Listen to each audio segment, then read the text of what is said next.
सुबह सवेरे वीनस के साथ सुनहरी रोशनी के साथ साए का पीछा करते हुए सजीद हुसैन खुशी के साथ ऑन एयर आपके और मेरे लिए सूरज की रोशनी का इशारा। बिस्मिल्लाहिर्रहमानिर्रहीम जी, सुबह सवेरे में खुश आमदीद और मेरा तहरा का अस्सलाम वालेकुम। और 14 फ़रवरी वैलेंटाइन डे भी मनाया जा रहा है जी, जहाँ जहाँ मनाया जा रहा है। बेस्ट विशेस उन सब के लिए। और पाकिस्तान में तरक्की खुशहाली का ग्राफ किस सिमत जा रहा है, बात करेंगे इस पर। और कराची वो शहर है कि जिस पे पूरा ही साल अवेयरनेस सेमिनार से लेके फलाही कामों से लेके डेवलपमेंट ईच एंड एवरीथिंग, बड़े गनी परवर लोग हैं यहाँ के। तो अपनी जो मसरूफियात हैं उसमें से 2 घंटे 4 घंटे निकालते हैं। मैं तो ये कहता हूँ हर शख्स खुद में एक अंजुमन है। तो really appreciate all of you. और सब शहरों में ऐसा ही होना चाहिए कि पूरा ही साल आप लोगों के काम आएँ। और अल्लाह ताला भी ऐसे लोगों को पसंद करता है जो खुदा की मखलूक की खिदमत करने में अमल पैरा होते हैं। इस तरह के प्रोग्राम्स होने चाहिए, ज़्यादा होने चाहिए मेरे हिसाब से, और जिसमें लोगों को जो ना बहुत सारे मैसेजेस मिलें और ये क्या हो रहा है क्या नहीं, होते रहने चाहिए। बिल्कुल। इससे होता ये है कि एक तो पता चलता है भाई जिंदा कौम है। तारुफ करवाऊँ, स्टूडियो मेरे साथ मौजूद हैं एक खातून सोशल रहनुमा। सर, तो वो जो सोशल एक्टिविस्ट होते हैं वो कहते हैं कि हम रहनुमा नहीं हैं, हम भी तो सारा दिन इतनी फलाही भी दे रहे होते हैं, सब कुछ बहुत अच्छे तरीके से। तो हाजरा जुबैर को खुशामदीद कहेंगे। बहुत शुक्रिया। अस्सलाम वालेकुम, कैसी हैं आप? अल्हम्दुलिल्लाह। सुबह सुबह लाइव शो में पहुंचना एक बहुत बड़ा चैलेंज होता है मॉर्निंग शो में, चूँकि कराची का ट्रैफिक, जो कराची में नहीं रहते उनको इतना नहीं पता, लेकिन हम जो रहते हैं तो हमें पता है कि हमें कैलकुलेशन करके निकलना होता है घर से। पता होता है कि यार अगर रास्ते में हमें ट्रैफिक मिला तो फिर भी हमें टाइम पे पहुंचना होता है। तो बहुत शुक्रिया, आप टाइम पे पहुंची। एक और साहब हमारे साथ मौजूद हैं, आप बिजनेसमैन भी हैं और बिजनेसमैन होने के साथ साथ जो आपका दिल है ना वो भी सोशल एक्टिविस्ट के साथ धड़कता है। आप भी बड़े समाजी हैं और अक्सर FPCCI में हमें अवेयरनेस सेशन के साथ साथ पाकिस्तान की तरक्की खुशहाली में अपना किरदार अदा करते हुए नजर आते हैं। तो one and only Shaukat Jilani साहब, सर खुश आमदीद कीजिए। वालेकुम कैसे हैं अस्सलाम, बहुत बहुत शुक्रिया आपका। तारुफ में कोई कमी तो नहीं रह गई जी? तारुफ में कोई कमी तो नहीं रह गई? नहीं। अच्छा। असल में वो आपने FPCCI में मैं कन्वीनर हूँ, कंज्यूमर एंड पब्लिक सर्विसेज का। चलें। अच्छा, मुझे ये भी बताएं, क्योंकि 2 साल पूरे हो गए, तीसरे साल में हुकूमत वक्त जा रही है। बड़े बड़े एक्सपो यहाँ पे मुनक्किद होते हैं जिसमें ज़ुबैर मोतीवाला से लेके दीगर लोग बात करते हैं। इससे आम आदमी से लेके इंडस्ट्रियलिस्ट का भला हो रहा है? देखिए, मैं एक बात, असल में सबसे बड़ी बात यह है कि आपको मेन चीज़ के ऊपर जाना होगा। वजह यह, इंडस्ट्री की जब तक ग्रोथ नहीं होगी, इंडस्ट्री जब तक काम नहीं करेगी सही अंदाज से, और उसमें सबसे बड़ा मेन एलिमेंट है कॉस्ट ऑफ डूइंग बिजनेस का।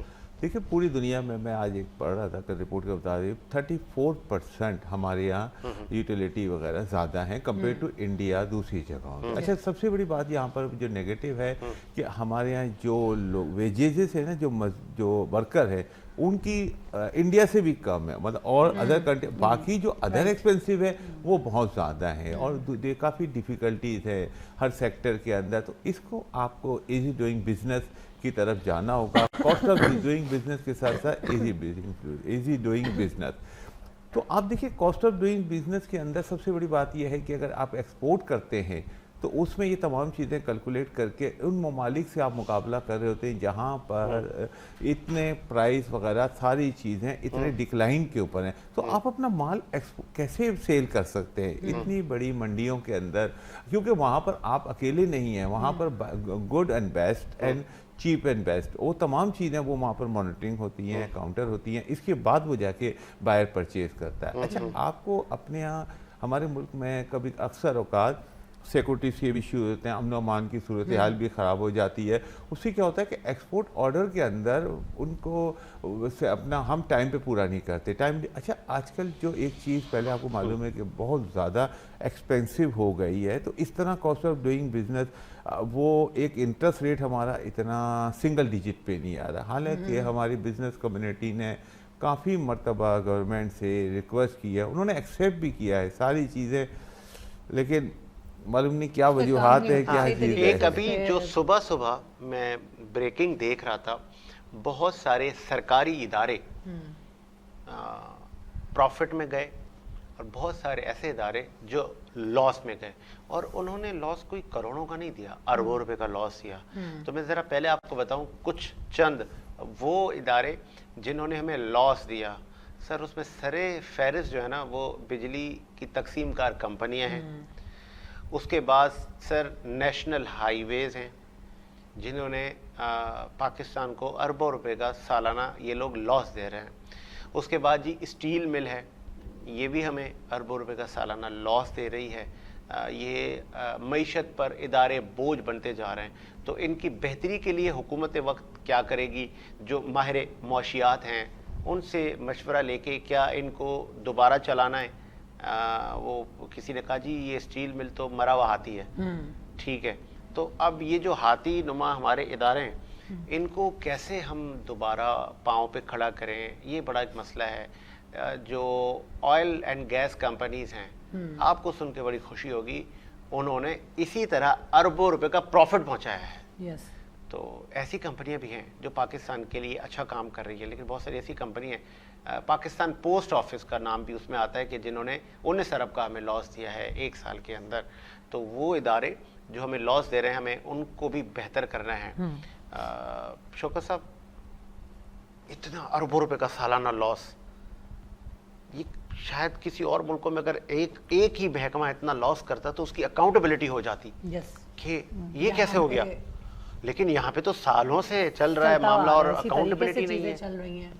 देखिए सर, हम गवर्नमेंट फेडरेशन है ना, एपेक्स बॉडी है गवर्नमेंट की, हम कह सकते हैं ना, हम इन पे ज़बरदस्ती सख्ती नहीं कराते। वो आते हैं फेडरेशन में, हम इसे प्रॉमिस करते हैं कि हम आपके साथ तमाम चीज़ों के ऊपर मैच करके चलेंगे। तो देखिए, अब मैं कहता हूँ, मैं एक ही चीज़ आपसे साजिद साहब अर्ज करता हूँ आपके प्रोग्राम के तवज्जुह से, गवर्नमेंट के तमाम इदारों से, जो खासतौर से FBI और प्रेसिडेंट साहब से, कि देखिए आप मोर देन 70 ईयर से आप वो बना रहे हैं बजट, और वो अपनी तमाम कंडीशन है जो भी है ब्यूरोक्रेट साहब की जो भी आप कर रहे हैं, हमें इशू नहीं है, लेकिन आप एक बजट है ना, वो मेरी रिक्वेस्ट है कि आप है ना बिजनेस कम्युनिटी के साथ मिल के बनाएं। उनकी इजी डूइंग बिजनेस तो तमाम पॉलिसी को आप कंसीडर करके एक दफ़ा बनाएं। लॉस होगा, वन टाइम होगा, बेशक, इसके बाद आप एक मौका ज़रूर दे दें। अगर आपको ऐसा नहीं, क्योंकि देखिए आप एक उस्ताद बेहतरीन जो एक एजुकेशन पढ़ा रहा है यूनिवर्सिटी और कॉलेजों में, वो ज़रूरी नहीं है कि वो कामयाब सक्सेस बिजनेसमैन भी हो। तो देखिए बिजनेस की जो ग्राउंड के ऊपर होता है वो उन लोगों को ज़्यादा अवेयरनेस होती है जो काम कर रहे हैं। अब आप लोग का जो काम मैं देखता हूँ कितना इजी है, लेकिन अंदर आप अगर बैक हैंड के देखें तो बड़े ही सवालात, इस तरह से जवाबात, आपने जो सवालात क्रिएट करना होता है वो बड़ा डिफिकल्ट काम है। मेरा काम मैं ही जानता हूँ। तो बिजनेस कम्युनिटी को जब तक आप ऑन बोर्ड नहीं लेंगे, उसकी तमाम, अच्छा देखिए हमें इतने, हम गवर्नमेंट को काफ़ी कराची चैम्बर तमाम लोग चेक एंड बैलेंस और चीज़ें, मैनेजमेंट, ये सारी चीज़ें देखनी चाहिए। अच्छा, हम लोग काफ़ी तजावीज़ देते हैं उनको, सब चीज़ें बताते हैं, लेकिन गवर्नमेंट क्या करती हैं आखिर के अंदर, जो उनके, मैं कहता हूँ अफसर शाही ने जो फैसला करना है बस वही कर दे।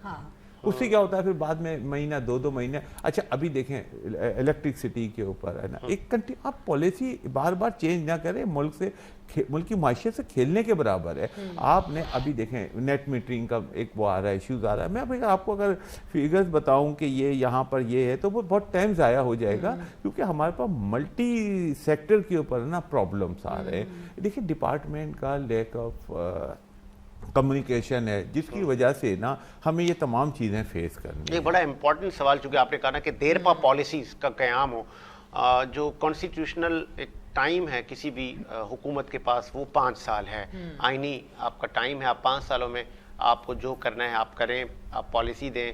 बदकिस्मती के साथ लॉन्ग टर्म पॉलिसी पर बात करते हैं माहिर मवेशियात। जब हम लॉन्ग टर्म पॉलिसी हुकूमत दे के जाती है तो आने वाली नेक्स्ट गवर्नमेंट फिर उन पॉलिसियों में अमेंडमेंट करते हैं, छेड़छाड़ करते हैं।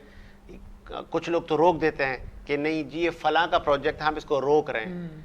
तो आप ये तो देखिए उसमें लॉस कितना हो रहा है, अरबों रुपए का आपका लॉस हो रहा है। मुझे कॉपरेट नहीं करते ज्यादा वो कहते हैं ना मैं और आपको कितने गिनवाऊं, वो खत्म है। एग्जैक्टली सिर्फ बात में एक बात यहाँ पर थोड़ी सी आपकी बात को इलेबरेट करते हुए मैं एक चीज कहूंगा। देखिए गवर्नमेंट से साइड पे हमें कोई इंटरेस्ट नहीं है, कोई भी आए जिसको आवाम इलेक्ट करती है, जो आप कर रहे हैं हुकूमत फॉरेन पॉलिसी, हमें सिर्फ आप बिजनेस के लिए ना एक लॉन्ग टर्म पॉलिसी दे दें, उसमें आप चेंज ना करें, छेड़छाड़ ना करें। और देखें एटलीस्ट 5 to 10 ईयर्स है ना, उसमें कोई भी तब्दीली ना करें।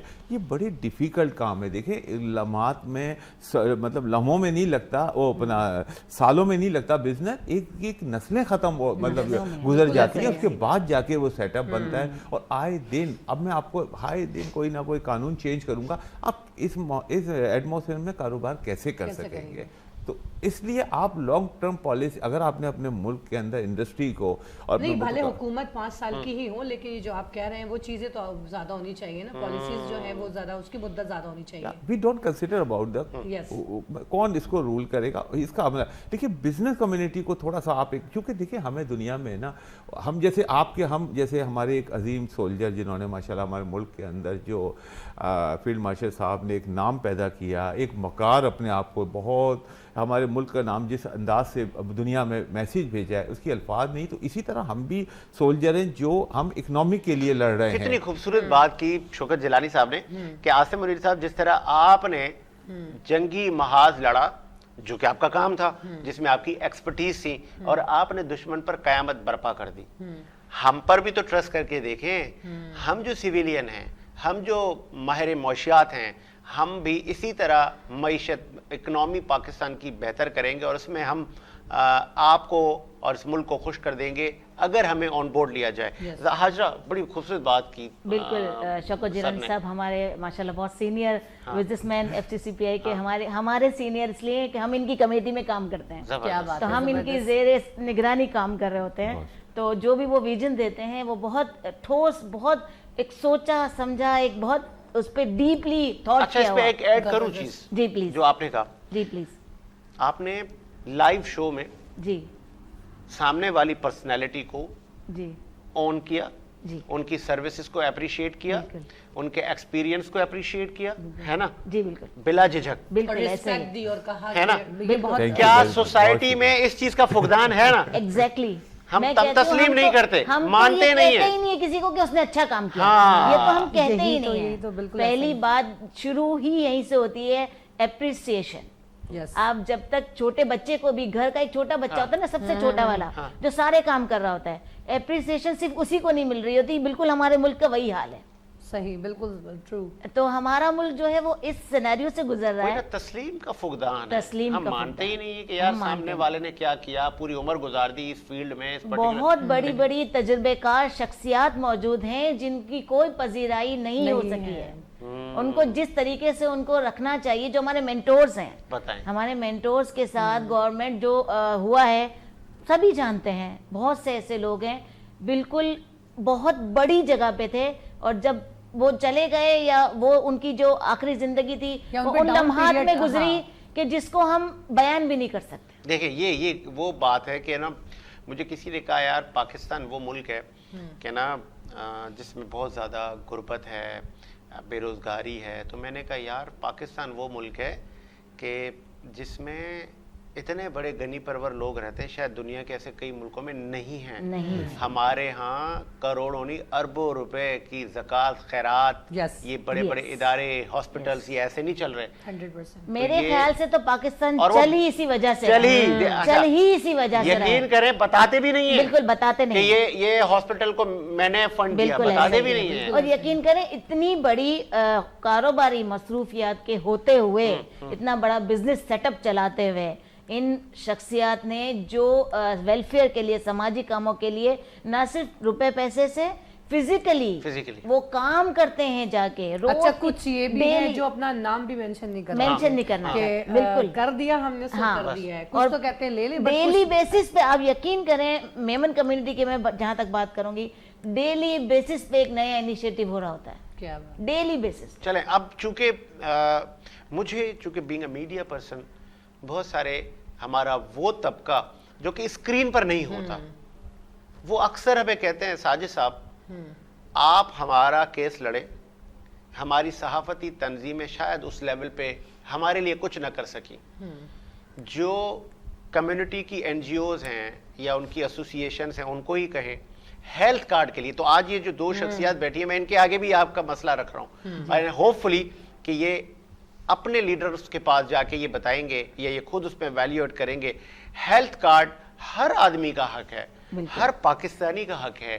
वैसे तो ये हुकूमतों के करने के काम है कि अपनी क्योंकि रियासत माँ होती है, लेकिन बदकिस्मती के साथ हुकूमत अभी भी वो माँ का किरदार शायद अदा न कर सकी। पहले जलाली साहब, हेल्थ कार्ड हर आदमी का हक है। मीडिया के ऐसे बहुत सारे वर्कर्स हैं, कैमरामैन हैं, एडिटर्स हैं, प्रोड्यूसर्स हैं, जिनको ये कार्ड नहीं है। वो उनकी विश है कि हमारे पास भी कोई खुदा ना खासा कोई एक्सीडेंशियल इशू हो जाता है तो हम कहाँ जाएं। सर देखें, मैंने काफ़ी टाइम यूरोप में गुजारा, हॉलैंड में। वहाँ पर एक सिस्टम ये था कि जो भी शहरी है ना, वहाँ का नेशनल है, उसके पास वो कार्ड होता है। वो अलग बात है कि वो रोजगार वो रोजगार है या नहीं, आपको पता है वो सब सारी चीज़ें। चीजें। अच्छा, अब देखिए सबसे बड़ी बात है कि मैं कहता हूँ कि ठीक है, मैं किसी चैरिटी या किसी चीज़ को नेगेटिव, बहुत अच्छी पॉजिटिव सेक्टर पे काफ़ी कम्युनिटी काम कर, लेकिन मैं कहता हूँ अब देखिए बिजनेस वहाँ पर आप सबसे ज़्यादा कौम को भिखारी ना बनाएं, बल्कि उसको एजुकेट करके उसको कारोबार दें, उसको कमाना, उसको उस फील्ड में काम करना सिखाएं। अब देखें, बाहर एक बंदा है जो आफ्टर 60 ईयर हो जाता है, उसे कारोबार कुछ काम वाम नहीं होता, तो उसको क्या करती है गवर्नमेंट का उसका टाइम, उसको जॉब देना उसके ऊपर फ़र्ज है।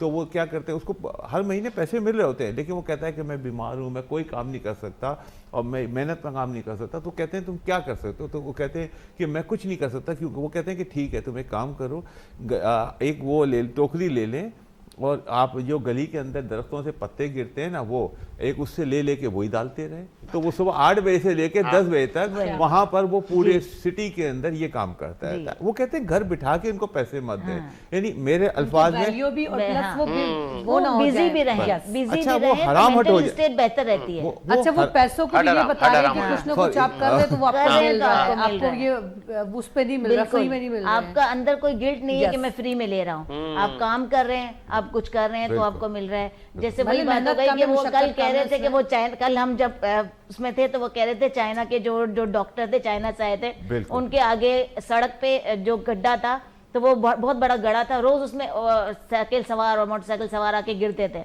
तो वो उन्होंने कहा कि वो एक दिन खुद डॉक्टर साहब वो कह रहे थे, हमारे जो कंज्यूमर के जो चेयरमैन है वो यही कह रहे थे कि वो खुद ही उसको फील कर रहे थे। एक दिन बैठे हुए अपनी उन्होंने मट्टी ली, अपनी तसले लिए, अपना ही काम, और वही खुद ही बैठ के कर रहे थे। तो उन्हें पूछा गया कि सर आप क्यों कर रहे हैं ये? तो वो उन्होंने कहा कि नहीं, हम देखते हैं जब रोज के एक तकलीफ में जा रही है, क्योंकि वो चाइना से ये चीज पढ़ के आए थे कि जब कोई चीज किसी को तकलीफ में डाल रही हो तो इंतजार मत करें कि कोई दूसरा आके करेगा। वो ने बचपन से, वो कह रहे हमें बचपन से ये तालीम दी जाती है चाइना में कि हम ये चीज जब कोई हो रहा हो कुछ ऐसा, तो आप खुद ही इस पे इनिशिएटिव लें और खुद ही अपना काम इंतजार ना करें, इंतजार ना करें। तो ये गवर्नमेंट, ये चीजें, ये लोग, ये बहाने और मजबूरियां, ये हमारे देखें पब्लिक अवेयरनेस भी बहुत जरूरी है इन चीजों के लिए। पब्लिक को अवेयर कीजिए। ये जिस अवेयरनेस की बात है ना, हमारे बहुत सारे लोगों को तो पता ही नहीं है कि हमारी ड्यूटीज क्या हैं, हम क्यों आए हैं इस दुनिया में, और हमारे मकासद क्या हैं, हमें मुल्क के लिए क्या काम करना है, उनको अभी नो हाउ नहीं है। एक वक्फे का मुझे कहा जा रहा है, एक वक्फा लेते हैं, वक्फे के बाद आते हैं।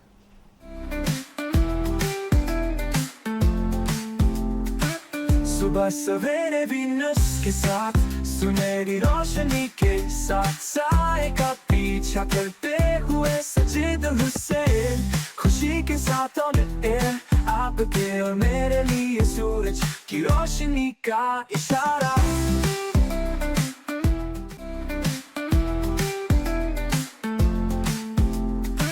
सुबह सवेरे वीनस के साथ, सुनहरी रोशनी के साथ, साए का पीछा करते हुए हुए सजे दिल से, खुशी के साथ ऑन एयर, आपके और मेरे लिए सूरज की रोशनी का इशारा। ब्रेक अच्छा, के ये आज बाद ही होने जा रहा है? खुशामदीद और प्रोग्राम को हम आगे बढ़ाएं और हम बात कर रहे थे पब्लिक के इश्यूज की, अवेयरनेस की और सर्विसेज की। हम देते क्या हैं? हम तो हेल्थ कार्ड ही अभी नहीं दे ना सके लोगों को। वो जो मखसूस तबका है, हम उनको फिर वो जो ओल्ड एज बेनिफिट्स हैं, ये जो हमारे बुजुर्ग शहरी हैं, हम उनको भी ना दे सके पूरे पाकिस्तान में। कुछ सूबों में ये प्रोग्राम चला, मुझे जहाँ तक इन्फॉर्मेशन है, पाकिस्तान का एक सूबा है KPK, वहाँ पर 10 लाख की मालियत का हेल्थ कार्ड दिया वहाँ की गवर्नमेंट ने। लेकिन अभी तक सिंध में और फिर पंजाब में भी आवाज़ें आ रही हैं कि देने के लिए बातें की जा रही, लेकिन कब? जो NGOs हैं वो दे रही हैं सर। और स्पेशल मैंने देखा कि मेमन कम्युनिटी के भी जो एसोसिएशंस हैं वो अपनी कम्युनिटी को दे रही हैं। तो यार ये तो बहुत अच्छी बात है। तो इसमें सिर्फ कम्युनिटी की हद तक नहीं, इसको आप आगे बढ़ाएं।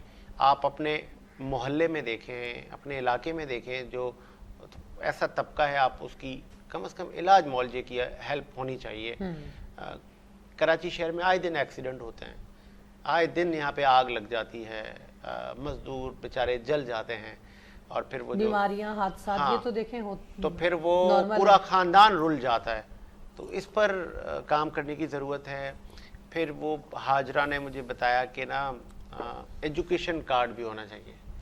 पूछते हैं ना हाजर से, होना तो चाहिए, देगा कौन, कब देंगे, देखें कैसे देंगे? इनिशिएटिव लेने के लिए माइंड चाहिए और स्ट्रेटजी चाहिए। हाँ, ठीक है, इसके लिए पैसों की, पावर की हमारे यहाँ कमी नहीं है। यस, इसके लिए सिर्फ स्ट्रेटजी की जरूरत है। एक बेसिक स्ट्रेटजी, एक बेसिक जो इनविटेशन है वो एक इतना आप लोगों को अवेयर कर दें कि वो जो नीडी पीपल हैं वो खुद आके जब रजिस्टर करवाएं, तो हमें उनकी इन्वेस्टिगेशन करके उनको एजुकेशन कार्ड देने चाहिए। और ऐसे बच्चे जो पैदा हुए हैं अभी 2-3 साल में, हम पोलियो के टीके क्यों लगाना, हम कैसे लगाए, हमने कैसे लगाते हैं? हम घर घर जाके लगाते हैं ना, नीड है ना, लगाते हैं, घर जाते हैं, बंदे अपॉइंट किए हुए हैं, लोग अपॉइंट किए हुए हमने। ये इसी तरह से इसी एजुकेशन तरह और से सेहत कार्ड ये भी बात, देना ये चाहिए। बात। तो जिस तरह आप घर घर जाके पोलियो के कतरे सेहत के हवाले से दे रहे हैं, ये एजुकेशन के कतरे देना शुरू कर दें और उसका कार्ड बनाएं एक। और उसके लिए बंदे बिठाएं, उसके लिए टीम बिठाएं, और हर टीम हर जगह हर इलाके में जाए, उस इलाके में कितने नीडी पीपल हैं पहले रजिस्टर तो हो।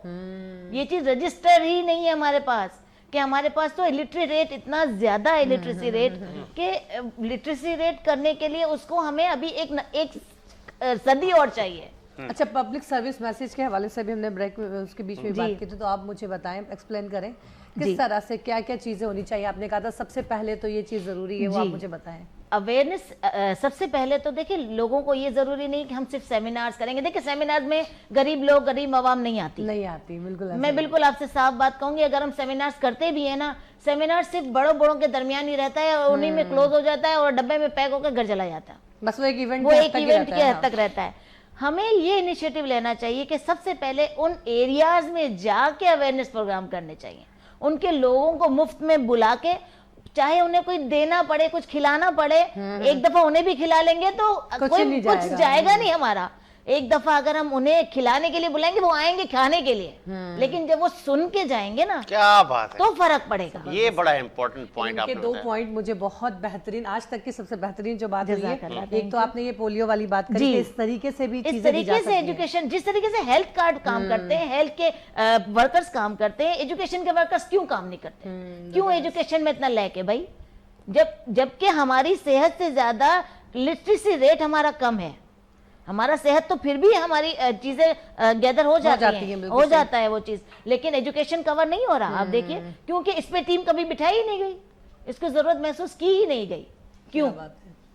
ऐसा क्या किया जाए, ऐसा क्या किया जाए कि इस पे काम होना शुरू हो जाए या उन तक ये मैसेज जाए? बिल्कुल, देखिए अभी मैंने ये भी सुना कि माशाल्लाह मोहतरमा मरीम नवाज साहिबा कर रही हैं। इसी तरह मैं गवर्नमेंट ऑफ सिंध से अपील करूंगी आपके चैनल के थ्रू कि जितने भी आप लैपटॉप स्कीम्स शुरू कर रहे हैं पंजाब में या जहां भी, सिंध के लिए भी आप दे रहे हैं, लेकिन सिंध के लिए स्पेशल सिंध की गवर्नमेंट की तरफ से एक बेहतरीन कोटा होना चाहिए। क्या बात है। आपके प्रोग्राम के थ्रू ये अपील है, रिक्वेस्ट है हमारी गवर्नमेंट ऑफ सिंध से कि वो उसमें जो भी बाइख्तियार इदारे हैं, हम उनको किसी को भी एक को नहीं कह रहे, जो भी 1 to 1 पर्सन भी जो है वो कर सकता है और आगे बढ़ के काम कर सकता है। और मैं यकीन दिलाती हूँ कि मेमन कम्युनिटी इसमें आपका हर चीज में साथ देगी, ये हमारा आपसे वादा है। बिल्कुल चलें, देती है मैं पहले आप चूंकि प्रोड्यूसर साहब ने मुझे भी कान में कहा, हाजरा बीबी से आप पहले हमारे कार्ड का तो वादा ले लें, हमारे मीडिया के लोगों का कार्ड आप अपनी एसोसिएशन में कहें कि मीडिया वर्कर्स, इंशाल्लाह ये हमने अभी तो हमारे प्रोग्राम भी हो रहा है परसों हमारे लीडर्स का, हेल्थ कार्ड मीडिया वर्कर्स के लिए भी होने बिल्कुल। चाहिए। हमारा कल प्रोग्राम हो रहा है, मीडिया वो हमारे जितने भी लोग हैं मेमन लीडर्स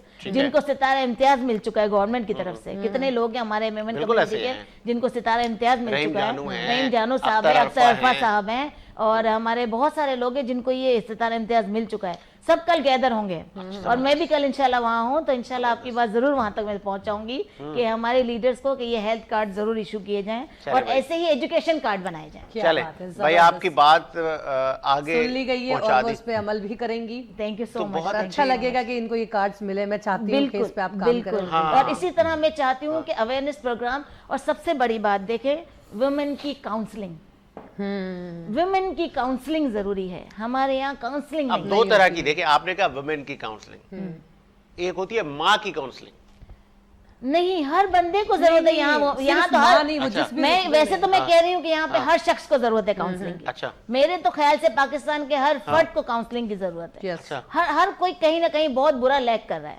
अच्छा। जी, उसको पता ही नहीं है समाजी तरीके से किस तरह समाज में जानवरों और इंसानों के रहने में क्या फर्क है, उसकी अवेयरनेस का भी काउंसलिंग नहीं करनी चाहिए। उन्हें है ही नहीं ये काउंसलिंग। ये शऊर कौन पहुंचाएगा? ये शऊर काउंसलिंग पहुंचाएगी। मेरे ख्याल से हर एरिया में एक काउंसलिंग इदारा होना चाहिए, चाहे वो गवर्नमेंट की तरफ से हो चाहे वो नॉन गवर्नमेंट की तरफ से हो। एक काउंसलिंग इदारा होना चाहिए जो कि विमेन की काउंसलिंग विमेन करें। मेन पे काउंसलिंग तो उनको टाइम नहीं मिलेगा कि वो विच काइंड ऑफ काउंसलिंग की आप बात कर रही हैं कि ना, जैसे अक्सर उन माओं को तरबियत दी जाती है जी, कि जो ज्यादा पढ़ी लिखी नहीं है, जी बिल्कुल, कि आपने अज़वाजी जिंदगी कैसे गुजारनी है, बिल्कुल, आपने बच्चे की परवरिश कैसे करनी ये है। माँ को नहीं बताना भी। ये खातून, ये माँ तो देखिए, हो मैं चुकी समझ है, गई, माँ तो कर चुकी है, तक नहीं होनी माँ चाहिए। अब तो उसको बच्चों की तरबियत का बताएंगे। अज़वाजी जिंदगी कैसे गुजारनी है और आगे कैसे बढ़ना है वो तो अब लड़कियों को बताएंगे ना। नहीं, सिर्फ लड़कियां नहीं, देखिए इसमें वो खवातीन भी, मैं कहती हूँ सारी खवातीन को बुलाएं। देखिए हमारे आधे प्रॉब्लम सेहत के आधे मसाइल सिर्फ काउंसलिंग से हल हो जाएंगे। जबरदस्त। सेहत के, क्योंकि मुझे पता है औरत इमोशंस पे चल रही होती है। देखिए मर्द जो है ना वो लफ्जों से औरत को, आपने देखा होगा अक्सर शोहर जो है ना बीवी को पटा लेते हैं, मना लेते हैं किसी भी तरीकों से, वो लफ्जों पे खेल रहा होता है वो, क्योंकि उसको प्रैक्टिकल बहुत सारे काम करने होते हैं। लेकिन औरत को एक मजबूत इमोशन वो भी चाहिए, इमोशनल एक सिक्योरिटी भी चाहिए होती है। उसके अंदर अल्लाह ने फितरत में डाला है। तो जब इमोशनली वो सेटिस्फाई होगी ना तो वो अपने घर पे बेहतर ध्यान दे सकेगी। मर्द को इतना टाइम नहीं मिलता कि वो उसके सारे इमोशंस को सुने, बैठे, समझे, उसको तालीम भी दे। ये सब नहीं होता उसके पास टाइम। जाहिर सी बात है, इतने मसाइल होते हैं, वो बेचारा खुद परेशान है, वो उसको क्या टाइम देगा और क्या उसके इमोशंस को पूरे करेगा। जबरदस्त। काउंसलिंग सेशन होगा, आके अपनी बात करो। आधे मसाइल अपनी बात करने से ठीक हो जाएंगे। आधे जो दवाइयां ले रही होती है ना, एंटी डिप्रेशन, ये हो रहा है, वो हो रहा है, मेंटल हेल्थ, प्लीज वुमेन की मेंटल हेल्थ पे काम कीजिए। उनको सुनना, उनको सुने, उनका सिर्फ सुनना मसला है। और देखिए मैं आपको एक बात बताऊं, ऐसे इतने घर हैं जो कि मेरे इल्म में है, क्योंकि हमारा रोज वास्ता पड़ता है, जहाँ पे अल्लाह माफ करे खवातीन को ये नहीं पता कि हमें तलाक हो चुकी है और हम फिर भी क्यों रह रहे हैं। ये नहीं पता, लोगों को नहीं पता। मुफ्तियान इकराम के पास जाने नहीं दिया जाता लेडीज को। घर के जो मर्द हैं उन्हें फिक की तालीम भी नहीं, क्योंकि मेरे पास 4 साल की अल्हम्दुलिल्लाह डिप्लोमा कोर्स है, डिप्लोमा सर्टिफिकेट भी है उस चीज़ का भी, तफसीर कुरान का भी। तो उसका भी मुझे इल्म है कि फिक और तफसीर की मैं क्लासेस लेती रही हूँ। तो इसका भी मुझे इल्म है कि जब ये चीज़ें होती है ना तो हमारे यहाँ मुफ्तिया आलिमा इनसे रुजू किया ही नहीं जाता और रह रहे होते हैं साथ। ये गुनाह है, जारिया है जो कि पब्लिक कर रही है। और और अगर उनको कोई अगर आप बताने इस पे- वाला नहीं है। आप इस पे पॉइंट उठा भी लेंगी तो कहेंगे हमारे घर खराब कर दिए। ये उनको सिर्फ सुन के ना आप उन औरतों को बुलाएं, उनको सिर्फ इसके देखिए जरूरी नहीं है उनका ऐसा मसला हो जो हल ना ही होने वाला हो। मुमकिन है कुछ ऐसे लॉस निकाल दिए जाएं जो कि मसले को हल की तरफ ले जाएं। मुमकिन है उनको सिर्फ तजदीद निकाह की जरूरत हो, सिर्फ दो गवाहों के साथ भी नहीं बैठे, आप सिर्फ मौलवी साहब को बुला के सिर्फ तजदीद निकाह ही कर लें, कुछ में अभी भी आपस में ही कर लें, तजदीद निकाह हो जाता है। ये चीजें अवेयरनेस ही नहीं है। वो सही कही, खवातीन की सिर्फ एक स्पेसिफिक वो वाली अवेयरनेस नहीं है कि कैसे बहू को रहना है, वो ओवरऑल बहुत सारी चीजें हैं सर। खवातीन की तो आधी चीजें मेंटल हेल्थ पे ही काम करने से ठीक हो जाएंगी, बिल्कुल सही ठीक हो जाएगी, हमारा माशरा ठीक हो जाएगा। चले अब ये जिलानी साहब से पूछ लेते हैं, इस पे काम करे कौन? जो मर्द हजरात हैं उनके पास टाइम नहीं है, और फिर अक्सर पाकिस्तान जो तबका है खवातीन का वो ड्रामे देखने में मसरूफ है, और फिर करने में भी हाँ, करने में भी हाँ, करने में भी। और फिर वो ड्रामों में जो कंटेंट दिखाया जा रहा है उसको कॉपी करने में मसरूफ है, फिर वो डायलॉग डिलीवरी और वो ड्रामों को अपनी जिंदगी में इम्प्लीमेंट करने में मसरूफ है। तो फिर भला कहाँ होगा?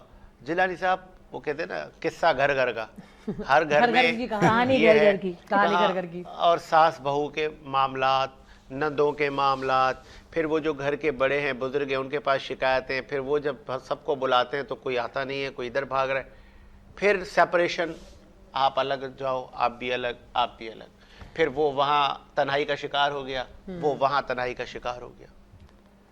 आपने बहुत अच्छी, बहुत हाजिर साहिबा ने बहुत अच्छा टॉपिक को आपने सही अलाइन किया कहा है। कि मैं इनसे सीखना चाहिए। मैं अब मैं बोल सकती हूँ। अच्छा, मैं मान गई हूँ बिल्कुल। हमने काफ़ी मर्तबा फेडरेशन में और डिफरेंट जगहों पे इस तरह के प्रोग्राम किए हैं वुमेन एजुकेशन के ऊपर, ह्यूमन राइट के ऊपर, वुमेन का क्या क्या राइट्स है उसको। देखिए ख़वातीन को काफ़ी ऐसे मसाइल का फेस करना होता है, मर्दों से ज़्यादा उनको डिफरेंट तरह के होते हैं। जैसे बताते हैं वर्क प्लेस पे हरासमेंट होता है, सेक्शुअल हरासमेंट होती है, डिफरेंट बस स्टॉप पे लोग अक्सर आके इसको तंग करते हैं, तो इस तरह के बहुत से ऐसे इश्यूज़ होते हैं। हमने सिंध गवर्नमेंट के साथ अवेयरनेस सेशन किया था जिसके अंदर काफ़ी NGOs की ख़वातीन को हमने बुलाया था, डिफरेंट NGOs के सरबराहान को बुलाया था। उसके अंदर हमने काफ़ी अवेयरनेस दी थी उन लोगों को कि वो आगे जाएं, अपने अपने हैंड से जो भी पॉसिबिलिटी है उनको आगे जाके अवेयर करें ख़वातीन को डिफरेंट सेक्टर के अंदर कि उनके क्या राइट्स हैं, कहाँ पर। अच्छा हाँ, मैं एक ही तौर पे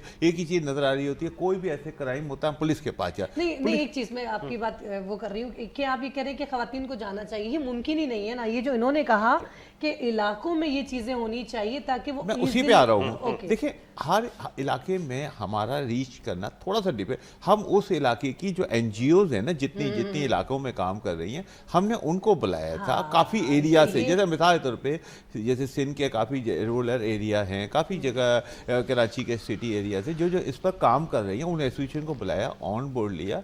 हमारे सिंध के जो मिनिस्टर हैं हमारे साथ शाइना शेरली साहिबा, उन्होंने बड़ा सपोर्ट किया, उनके साथ मिलकर हमने काम किया। तो उसमें हमने अवेयरनेस दी कि आपके क्या राइट्स है, कहाँ आपको प्रॉब्लम आती है, तो किस डिपार्टमेंट में जाना है, किस तरीके से आपने बात करके अपने मसाइल को काउंटर करना है। अच्छा मैं देखें पहले एक दौर होता था कि ख़वातीन अब चार दीवारी के अंदर ही रहकर उसको पूरा तमाम चीज़ें मैसर होती थी, अब वो चीज़ें नहीं है।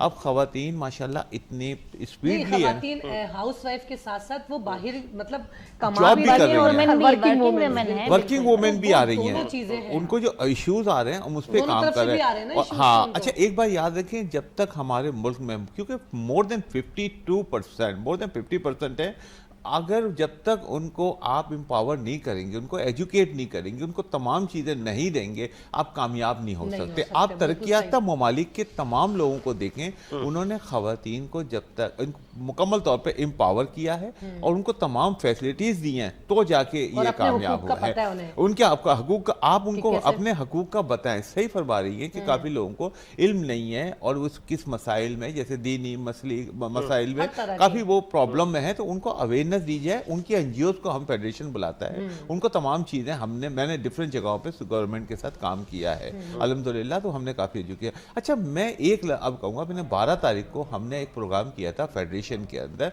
फायर फाइटर के हवाले से अवेयरनेस सेशन के बाद जी गुला से और इस तरह के जो फायर सेफ्टी के हवाले पहले हो जाए तो काफी चीजें अच्छी नहीं होती। मैं कहती हूँ अब भी सिर्फ बातों पे काम ना किया जाए। अच्छा, मैं अभी भी सिर्फ बातें हैं। दो बातें आपको थोड़ा सा, बस जब हादसा हो जाता है उसके बाद उसके ऊपर अच्छा मैं दो बातें दो तीन बातें हमने वहां पर जो सामने आई कि हमें क्या क्या चीजें करना चाहिए, उसके ऊपर था कि जो मसाइल हैं पब्लिक सर्विसेज उसका हल क्या है, पार्ट ऑफ द सोल्यूशन। तो उसके अंदर हमारे पास कुछ चीज़ें अच्छी तजावीज़ आई कि एक तो देखें जो इतने बड़े बड़े हमने हज़ारों शॉप है, बड़े बड़े एरिया हैं, उसके अंदर हमने बड़े बड़े हज़ारों शॉप्स हैं, वहाँ पर हमने सेफ्टी का निज़ाम एक छोटा सा ऐसा एक कंट्रोल रूम होना चाहिए, जिस तरह पुलिस का मॉनिटरिंग रूम है वहाँ पर ऐसा एक इमरजेंसी। देखिए ये आप आपको कितना छोटा सा लफ्ज लोग लाते हैं उठाकर जो फायर सामान ला के एज ए शो के तौर पर रख लेते हो ना, कि मेंटेनेंस करते हैं। कभी अल्लाह ना करी ये सानिया होता है, नहीं आता मेंटेनेंस तो बात की बात है, उनको ओपन चलाने के लिए ही से वो सानिया होता है तो क्या होता है उसे निकालो यार, वो जंग हो गया, वो खराब हो गया, वो मसले मसाइल होते हैं। अच्छा हम ये कहते हैं हर 6-8 महीने बाद साल में अब गाड़ी की भी मेंटेनेंस कराते हैं, हवा पानी। अच्छा ये आप देखें कितना सीरियस मैटर है कि इसमें कारोबार एक जमाने में नस्लें लग जाती हैं। आप ये ना समझें सालों लगते, एक नस्लें लग जाती है उजड़ने में मतलब मिनट भी नहीं लगते, 2, 4, 5, 10 मिनट के अंदर। अच्छा देखिए स्टार्टर में जब आग लगी हो या कुछ तरह का वाकया हो, वो आप 4 मिनट के अंदर ख़त्म कर सकते हैं अगर अपने पास तमाम आपके पास टूल्स अवेलेबल है, वो तमाम चीज़ें अवेलेबल हैं, तो उसमें आप 4 मिनट में ख़त्म। बाद में अगर वो फैल जाता है तो फिर उसको 40 घंटे में भी आप नहीं कर सकते। तो इसलिए बेहतर यही है कि आप तमाम पाबंद करें कि ये हालात। देखिए दुनिया में ये चीजें होती हैं, आग लगती है, हर चीज नेचुरल है। आप देखो इंसानी ह्यूमन एरर है, वो तमाम चीजें इंसान गलती से ये तमाम, लेकिन उसके लिए काउंटर करना पड़ता है। अच्छा सबसे बड़ी बात मैंने एक तजवीज़ देता हूँ आपके प्रोग्राम के लिए कि वहाँ पर एक तो पोस्ट होनी चाहिए, जिस तरह पुलिस की एक होती है जगह चौकी है, इसी तरह हर जगह पूरे एरिया, जैसे हमारा एक तारिक रोड का बहुत बड़ा एरिया है, इस तरह हैदरी का एरिया है, जिस तरह सदर का है, वहाँ पर एक छोटा सा एक ऐसा रूम, मॉनिटरिंग रूम बनाए, खुदा ना खास्ता इस तरह की कोई मामलात हों। और सेकंड में एक और चीज़ कहूँगा, वहाँ पर एक पाइप, हाइड्रेंट का पाइप है ना, वो पानी का, वो वहाँ रखे। देखिए बहुत ईजी है, पानी आप तमाम पूरे इलाके के अंदर आप पानी सप्लाई कर रहे हैं, तो वहाँ पर वो चीज़ होनी चाहिए। क्योंकि पता लगा कि गाड़ी आई है 2.5 घंटे बाद, 1.5 घंटे बाद ट्रैफिक है, बाद भी वो इतना वो था और ट्रैफिक होता है। आप बेहतर यही है कि नहीं स्टार्टर के अंदर वहां पर वो चीज अवेलेबल हो, हाइड्रेंट हो, आप ताकि फौरी तौर पर उसको आप बुझा सकें टेम्परेरी तौर पर। अच्छा जो काम मैंने बताया ना 4 मिनट में हो जाएगा, वो फिर 40 घंटे में। आज गुल प्लाजा के अंदर वो बताते हैं कि छोटा सा, देखें गुल प्लाजा हुआ या एक्सपोर्ट प्रोसेसिंग जोन हुआ या डिफरेंट इलाके में बल्दिया में स्टार्टर में वो बहुत छोटा सा एक प्रॉब्लम होता है, उसको अगर आप काउंटर कर लें ना एट द सेम टाइम, वो बहुत जल्दी रिजॉल्व हो जाएगा। अच्छा हमारे यहाँ सबसे बड़ा इश्यूज पता है क्या है, जब देखें गुल प्लाजा का सानिया हुआ, इस तरह के सानिया हुए, तो फिर क्या होता है कि उससे पर लोग जज्बात में आके ये होना चाहिए, हर आदमी अपने अपने राय सारी चीजें आहिस्ता आहिस्ता ढल गई है। अच्छा गवर्नमेंट कंपलसेट कर रही है ना, देखिए 1-2 करोड़ का मसला नहीं होता, आपको इल्म नहीं है, कारोबार जब इंसान करता है और उसको क्या क्या पेज जमा, इन्वेस्टमेंट इस पे भी ये भी की जाए। और देखिए कारोबार जमाने में आपको बहुत टाइम लगता है, बड़ी मुश्किलात होती हैं, पैसा अगर आप दे भी देते हैं ना तो वो तमाम चीज़ें आपकी रिवाइवल नहीं होती हैं। तो देखिए आपको तमाम चीज़ें काउंटर करने के लिए आपको एक स्ट्रॉन्ग पॉलिसी बनानी पड़ेगी और तमाम जो डिपार्टमेंट है ना उनको एक पेज पे आना पड़ेगा। यहाँ मैं थोड़ी सी एक बात आपसे अर्ज करूँ कि ये देखिए मेरे घर के आगे अभी बड़ी मुश्किलों के बाद हमने बड़ी डिफरेंट लोगों से सोर्स लड़ाई, उनसे रिक्वेस्टें की, फिर रोड बन गया। बनने के बाद क्या हुआ, 2-2.5 महीने के बाद एक टेलीफोन की लाइन वाले आए, उन्होंने वो रोड तोड़ दिया, फिर दोबारा से खुदाई की, और वो रोड क्या हुआ, हमने तो 1.5 साल बाद मतलब बड़ी कोशिश है, अब लोगों के बड़े मिन्नतें कर समाजत करके बनाया, इसके बाद फिर उन्होंने खोदना शुरू कर दिया। हमने कहा क्या कहता है, आप अपनी प्रोग्रेसिव वर्क के अंदर आप रुकावट बन रहे हैं, अगर आप इसको रोकते हैं काम को। तो हमने कहा यार आप पहले आप इनसे वो अपना कोऑर्डिनेट कर लेते, वो कर लेते, अच्छा इसके बाद वो चले करके चले गए, फिर वो स्विंगर्स वाले आ गए कि आपको इश्यूज, अच्छा हमें दोनों इश्यूज है, एक तो देखें हमें लाइन, लेकिन हम चाहते थे कि रोड बनने से पहले अगर ये सारे डिपार्टमेंट अगर आपस के अंदर इंटरलिंक हो, अच्छा सारे डिपार्टमेंट इंटरलिंक हो जाएं कि यार आपने क्या क्या काम करना है, पहले ये सारे लोग अपना काम कर लें, काउंटर करने के बाद अगर इसके बाद आप अगर रोड बनाते हैं तो इस बताइए लॉन्ग टर्म चलेगा नहीं चलेगा। अच्छा इसके बाद सारे काम हुए, पता लगा कि वो गटर लाइन है, सिविल लाइन है ना, वो फट गई, ऊपर से पानी आ गया, आप कहेंगे ठीक है जी सर पानी ये हम नहीं करते आपके लिए, ड्रिल नहीं करते सारी पाइपलाइन। ठीक है, एक कॉल सॉरी फॉर इंटरप्ट मुझे लेने का कहा जा रहा है। ज़ेबुन निसा साहिबा ने हमें कॉल पर ज्वाइन किया, फिजिकल फिटनेस ट्रेनर हैं, इंस्ट्रक्टर हैं। खुशामदीद कहेंगे आपको ज़ेबुन निसा। अस्सलाम वालेकुम। वालेकुम सलाम, कैसे हैं सर? ठीक ठाक हैं? बिल्कुल ठीक। मैं ज़ेबुन निसा साहिबा, चूंकि अब जो विंटर है वो खैर बात कहने के लिए पर तोड़ा है, आगे समर आ रहा है, गर्मियां आ रही हैं, तो गर्मियों में फिटनेस को कैसे बेहतर किया जाए और कौन सी हेल्दी एक्सरसाइज हैं, जरा बताएं ना हमारे देखने वालों को। जी बिल्कुल, जिन्होंने रीज्वाइन करना है या जिन्होंने फर्स्ट टाइम ज्वाइन करना है उनको चाहिए कि स्ट्रेचिंग से यूज करें, अपनी बॉडी को स्ट्रेचिंग पे लेके आए, क्योंकि सर्दियों के बाद बहुत सारे लोग, कुछ लोग बीमार हो जाते हैं, कुछ लोग बिल्कुल ही कहते हैं कि हमें जिम बेकार है, हम नहीं कर सकते, कुछ भी नहीं कर सकते। तो यही है कि हल्की फुल्की आप वॉक करें, जॉगिंग करें, और जिनको विटामिन डी की डेफिशिएंसी है वो पहले अपने टेस्ट क्लियर करवाएं, फिर जॉगिंग और वॉकिंग और रनिंग पे आएं। और सबसे बेहतरीन यही है कि आप खुद को मोटिवेट करो। जब आप सेल्फ डिसिप्लिन पे मोटिवेट करते हो, खुद को करते हो लेके, तो फिर ही आपकी रूटीन बनेगी। अच्छा मेरा ये सवाल है कि डाइट कौन सी ली जाए गर्मियों में, ऐसी कौन सी, अभी गर्मी की तरफ जा रहे हैं, बाहर का मौसम है, तो क्या ऐसी डाइट फॉलो करनी चाहिए एक्सरसाइज के साथ साथ कि वेट भी लॉस हो और ज्यादा उस पर भी इफेक्ट ना हो?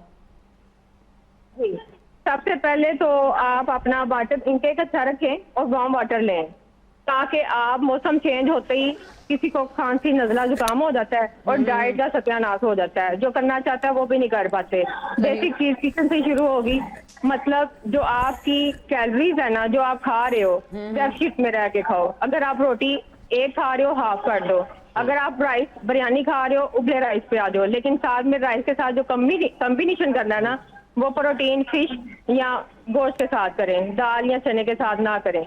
इससे मसल भी बिल्ड रहेगा और फैट भी लॉस होगा और आपको कार्ब्स भी मिलते रहेंगे। बेसिक यही चीजें हैं। ज़ेबुन निसा, एक बड़ा मासूमाना सवाल मैं आपसे करना चाह रहा हूं और आपने जवाब भी ऐसा देना है ताकि जिनके साथ ये मसला है वो मसला हल हो जाए। बहुत सारी खवातीन जो कि स्लिम एंड स्मार्ट दिखना चाहती हैं वो खाना पीना छोड़ ही देते हैं बिल्कुल, और फिर वो बिल्कुल डाइट पर चली जाती बिल्कुल है, डाइट पे, और वो ऐसे कांगड़ी हो जाती है और कुछ तो बेहोश हो जाती है, कमजोरी हो जाती है, अंदर से बिल्कुल वीकनेस हो जाती है। तो फिर क्या इस तरह की डाइट करनी चाहिए कि बिल्कुल ही खाना पीना छोड़ दिया जाए?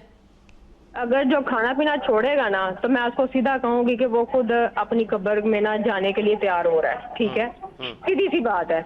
आप खाना पीना क्यों छोड़ते हो? आपकी बॉडी के अंदर न्यूट्रिशन चाहिए, आपको हेल्दी फैट चाहिए। औरतें होती हैं देखा देखी, बस देखती हैं कि बस उसने ये डाइट किया वो पतली हो गई है, तो मैं उससे पूछ लूं, और बगैर डॉक्टर के बगैर ट्रेनर के मशवरे के बगैर, जो उनपे वर्क किया है वो आपके ऊपर भी जाए, वो आपकी बॉडी का अलग मैकेनिज्म होता है। अगर उन्होंने डाइट बॉडी का मैकेनिज्म अलग है। बैलेंस डाइट करें, बैलेंस डाइट।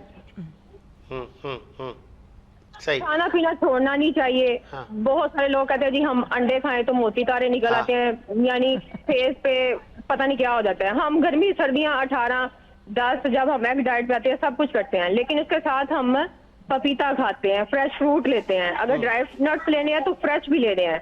और बहुत सारे लोग यहाँ मेरे पास लेडीज आती हैं अनार रात को खा रही होती हैं, फिर मैं कहती हूँ यार रात को एसिडिटी होती है, आपके स्टमक में प्रॉब्लम बनती है, जितनी भी तुरस चीजें हैं वो डे में लेके आओ। अनार वही आप डे में खा लो, पपीता डे में खा लो, किसी किस्म की कॉन्स्टिपेशन नहीं रहेगी, आप हेल्दी रहोगे। जैसे दिन भर सूरज निकलता है, फ्रेश चीजें दिन भर खाओ, रात को आप शाम 6 बजे के बाद, 7 बजे के बाद खाना छोड़ दो। अच्छा, लोगों का तो ये कि रात को 11, 12, 1 बजे तक तो खाने चल रहे होते हैं, स्पेशली कराची में। और फिर उसके बाद कहा जाता है कि हमारा वजन कम नहीं हो रहा। असल जो इनका मील चल रहा होता है वो रात 10, 11, 12 के बाद ही चल रहा होता है। बिल्कुल ऐसा ही है। तो फिर कैसे उनका वेट लॉस होगा? देखिए हम इंसान हैं, अगर हम अपने सुन्नत के मुताबिक काम नहीं करेंगे। आज से 1400 साल पहले हमारे नबी पाक सल्लल्लाहु अलैहि वसल्लम ने जो चीजें फरमा दी हुई है ना, बता दी है ना, आज जो उसको डिस्ट्रॉय कर रहा है ना, वो तबाह हो रहा है। रात की नींद से आपके मसल रिपेयर होते हैं। आप जितना मर्जी डे बाय डे आप स्ट्रगल करते जाओ, पढ़ते जाओ, जो रात की नींद ने आपको रिपेयर करना है ना, वो डे में आप नहीं कर सकते। Exactly, यही।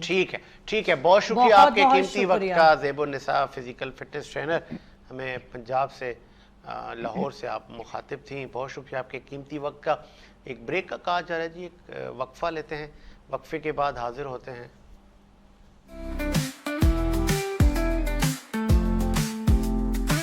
सुबह सवेरे वीनस के साथ, सुनहरी रोशनी के साथ, साए का पीछा करते हुए सजीद हुसैन, खुशी के साथ ऑन एयर, आपके और मेरे लिए सूरज की रोशनी का इशारा।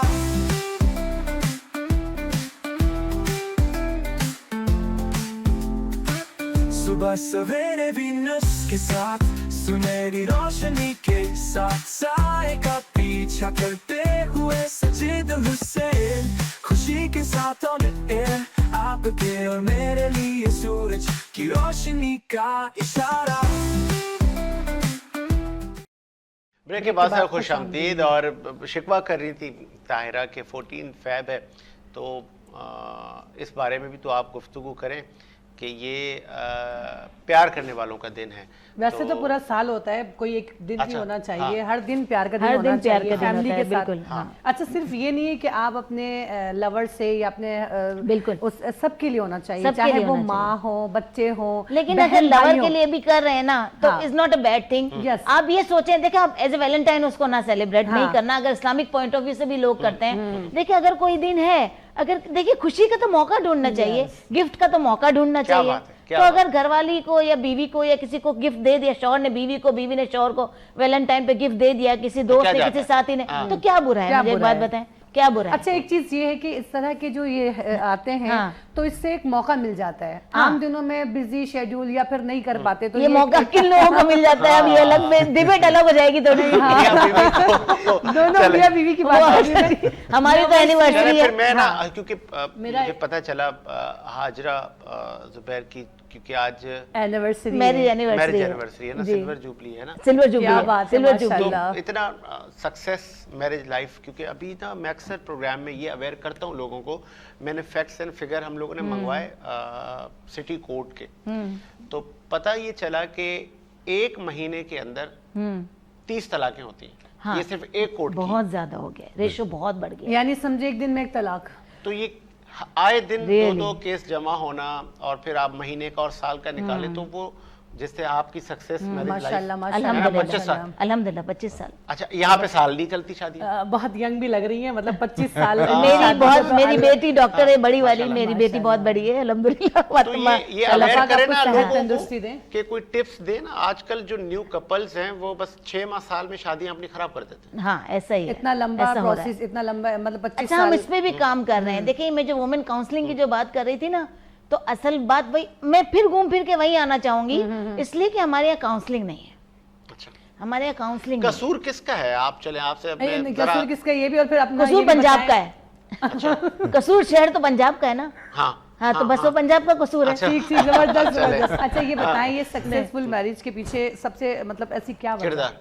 क्या ऐसा हुआ, क्या ऐसी चीजें आपने की? हाँ, अब वो बताएं मुझे। दोनों तरफ से देखें। अवेयरनेस, अगर जैसे हम लोग पढ़े लिखे लोग हैं, तो शायद हम ये चीजें बेहतर समझ सकते हैं कि जहां पर दो पढ़े लिखे लोग, समझदार लोग जहां पर जुड़ते हैं ना, चलो। वहां रिस्पेक्ट इज द मेन की ऑफ द Respect। एनी जबरदस्त। रिलेशनशिप। सही। जबरदस्त। चलो, Any मैं relationship। एक जी। आपकी इजाजत से एक कॉल ले लूं। इस वक्त जी, हमें ज्वाइन किया है इस्लामाबाद से, आप एक्समैन सर्विस सोसाइटी के चीफ कोऑर्डिनेटर हैं, अजीज अवान साहब ने ज्वाइन किया। सर खुश आमदीद कहेंगे अवान साहब। अस्सलाम वालेकुम। जी शुक्रिया।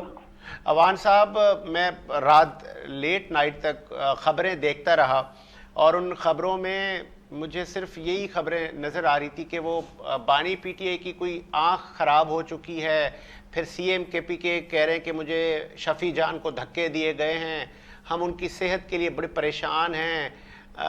वजह क्या है? ये अचानक मामला तूल पकड़ रहा, और एक आवाज़ ये भी आ रही है कि बानी पीटीआई एनआरओ मांग रहे हैं? देखें, बात ये है कि पहली बात तो ये है कि अगर उनकी आंख का कोई मसला बना तो हुकूमत ने पूरी जिम्मेदारी के साथ उनको हॉस्पिटल लेके गए, चेक करवाया, उनका ट्रीटमेंट करवाया। और दूसरी बात ये है कि ये जिस तरह इन्होंने इस चीज को हाईलाइट किया हुआ है, इससे तो साफ नजर आता है ना कि ये एनआरओ मांग रहे हैं, बानी पीटीआई मांग रहा है, और हम पे तो एक अरसे से कह रहे हैं कि वो अपना एनआरओ मांग रहा है। लेकिन मैं ये समझता हूँ कि इस बात को इतना तूल नहीं देना चाहिए जितना पीटीआई ने तूल दे दिया है। देखिए, इंसानी जिंदगी में प्रॉब्लम जेल में भी आते हैं, जेल से बाहर भी आते हैं, जेल के अंदर और भी बहुत सारे कैदी हैं जो बीमार होंगे, जो जिनको कोई परेशानी होगी तो गवर्नमेंट पूरी जिम्मेदारी का मुजाहरा करती है। जेल के अंदर भी हॉस्पिटल है कि जिन लोगों का अंदर इलाज नहीं होता उनको बाहर भी लेके जाते हैं। लेकिन और दूसरा, ये जो धक्के मारने हैं, ये बातें करनी है, ये सारी चीजें जो हैं ये सिर्फ वो गवर्नमेंट को बदनाम करने के लिए की जाती हैं। मैं समझता हूं कि ना तो केपी के जो अपना चीफ मिनिस्टर है उनको इस तरह की बातें जेब देती हैं, और खुसूसी तौर पर पीटीआई के लोग जो हैं इनकी कोई जुबान ही नहीं है। ये कभी मतलब कह देते हैं कि वो बिल्कुल ठीक है, उनकी बहन आ कहती है उनकी सेहत ठीक है, कभी कह देते हैं उनकी आंख की रोशनी चली गई है। देखिए, मैं समझता हूँ कि अगर आपके ऊपर केस है तो आप चुप करके अदालतों में अपना दफा क्यों नहीं करते? आप अदालतों में अपना दफा करें। अगर आप बेगुनाह निकल गए, अभी सुप्रीम कोर्ट के कहने पे जो मुलाकात हुई है और सुप्रीम कोर्ट में जो रिपोर्ट जमा करवाई गई है, तो उसमें सुप्रीम कोर्ट को मौका दें कि वो उसमें क्या डायरेक्शन देती है, क्या बात करते हैं और क्या फैसला आता है। ये पूरे मुल्क में यकदम ये सिनारियो बना दिया गया है कि जैसे सिर्फ एक बानी पीटीआई की आंख का ही मसला रह गया, बाकी तो सारे मसले खत्म हो गए हैं। ठीक है, यहाँ पे करोड़ों लोगों को आंखों की प्रॉब्लम है, हो जाती है प्रॉब्लम। अगर मैं नहीं इससे इनकार करता कि नहीं प्रॉब्लम हुई होगी, लेकिन ये कहना कि उनकी नजर चली गई है, वो खत्म हो गई है, ये 2 दिनों में या 4 दिनों में ऐसी कौन सी क़यामत आ गई है कि जिसके तहत अब पीटीआई को याद आ गया है कि जी उनका इलाज कराया जाए, जी धरना दे दिया, जी इनको अस्पताल में शिफ्ट किया जाए। कभी किसी आम कैदी के लिए भी आपने आवाज उठाई है? एक तरफ तो आप कहते हैं कि सब इक्वल है, तो जेल के अंदर तो और भी कैदी हैं, उनके लिए भी कभी आपने आवाज उठाई है? सर, दो अवान साहब पीटीआई का रह गया। कता कलामी के लिए माजरत से 2 मेरे सवाल हैं आपसे।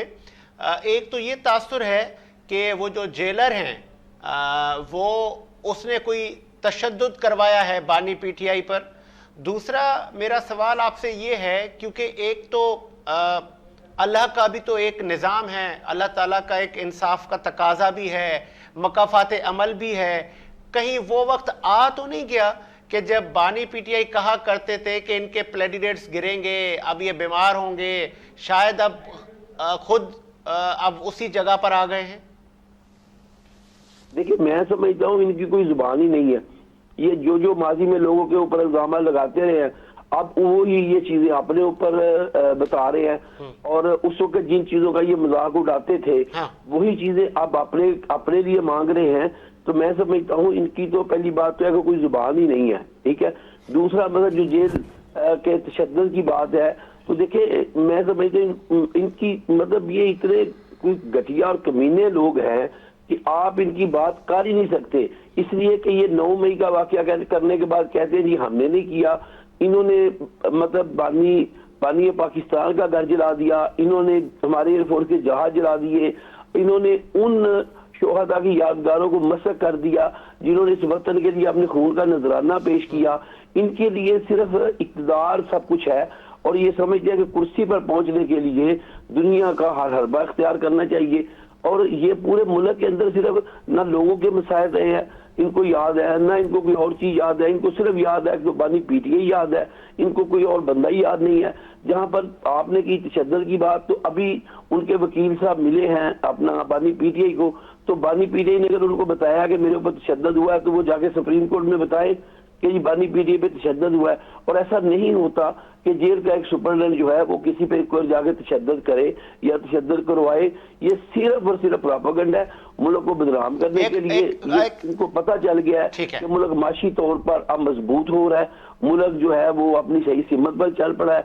अगर इसी तरह को 6 महीने साल काम हुआ तो इनकी जो छोटी मोटी दुकानदारी रह गई है वो भी खत्म हो जाएगी। तो देखिए, ये ना तो अवाम के साथ सिंसियर है ना मुल्क के साथ सिंसियर है। इनके लोग बाहर बैठे हुए हैं जो दिन रात, आदर राजा हो गया, शहबाज गिल हो गया, वो जो अकबर है इनका, वो जो उसको लेके आए थे वो हो गया, और उसके बाद फिर जो 4 इन्होंने बाहर नाम एंकर बिठाए हुए हैं, इन्होंने कभी उनकी भी मजम्मत की है कि जो फौजे पाकिस्तान को टारगेट करते हैं, जो फील्ड मार्शल को टारगेट करते हैं, जो हमारी सिक्योरिटी एजेंसियों को बदनाम करते हैं, कभी उनको भी किया?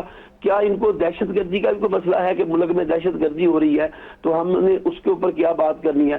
क्या इनको ये मसला है नहीं पता कि केपी के अंदर अवाम के क्या मसाइल हैं? ये उसके ऊपर भी कभी इतने संजीदा हुए ये इन्होंने कोई बात की है? इनको सिर्फ एक ही एजेंडा रह गया, क्योंकि ये कुर्सी हासिल करना चाहते हैं या उसको छुड़ाना चाहते हैं। उसके ऊपर करप्शन के केस है, वो करप्शन के केसों के लिए अपने कोर्ट के में अपना दफा करे, उसको पूरा मौका है, उसके वकील हैं, वो जंग लड़े। अगर कोर्ट उनको रिलीफ देती है तो मेरा ख्याल है किसी को भी कोई इतराज नहीं है कि वो जहां जी जाए। लेकिन ये कांक का एजेंडा बना के गवर्नमेंट को बदनाम किया जा रहा है, जेल इंतजामिया को बदनाम किया जा रहा है, मतलब इस तरह होता नहीं जो बातें ये फर्जी सुनाते हैं। एक आखिरी मेरा आपसे सवाल है अवान साहब, पहले भी मुतालबा किया गया था बानी पीटीआई से कि आप माफ़ी मांगे, हम आपको रिलीफ देंगे, आपको मुमकिन है कि आपके गुनाह की सज़ा फिर आपको मिले। क्या ये मशरूत माफ़ी की तरफ जा रहे हैं कि चेमा गोइयाँ हैं, ज़राए बता रहे हैं कि खान को मुंतकिल किया जाएगा इस्लामाबाद जेल, फिर वहाँ से घर, और फिर शायद मामलात और खान बानी पीटीआई एक्सेप्ट करेंगे कि हाँ मैंने गलत किया, 9 मई का वाकया, तो ये अब माफ़ी तलाफ़ी की तरफ जा रही है बात, आपको लग रहा है?